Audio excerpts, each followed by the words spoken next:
In today's video, I'm going to teach you how to fix Chrome full screen not working. If Chrome won't stay in full screen or videos keep popping back to windowed mode, we'll walk through a clean sequence of fixes inside Chrome's own settings. Follow along on your computer. First, open Chrome and click the three dots in the top right corner to open the menu. From there, go to Settings. This is where we'll make a few adjustments that commonly resolve full screen issues.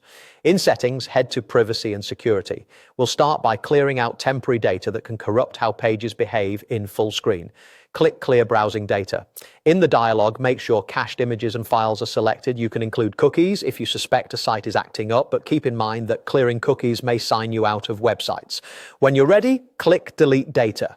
Once that completes, try full screen again on a page or video to see if it behaves better. Next, in the left sidebar, click System. Here, turn off the option to use hardware acceleration when available. Hardware acceleration hands some tasks to your graphics card, which can occasionally conflict with full screen rendering.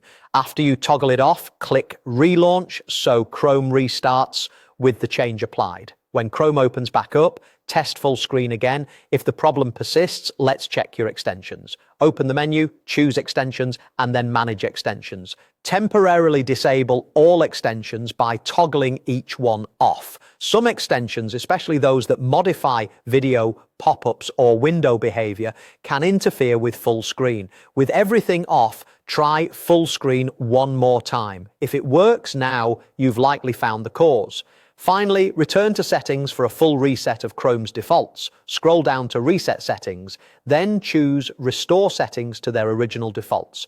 Confirm by clicking Reset Settings. This resets your Startup page, New Tab page, Search Engine, and Pinned tabs. It also disables all extensions and clears temporary data. Your bookmarks, history, and saved passwords are not deleted, so your core data remains intact.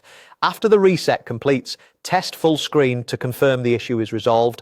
That's the full sequence: clear cache data, disable hardware acceleration and relaunch, turn off extensions and reset Chrome settings. If full screen is working again, you can later re-enable only the extensions you trust, one at a time, to identify any that might reintroduce the issue and decide whether to keep hardware acceleration off if it caused the conflict. Thanks for watching, and I hope this got Chrome full screen working smoothly on your device.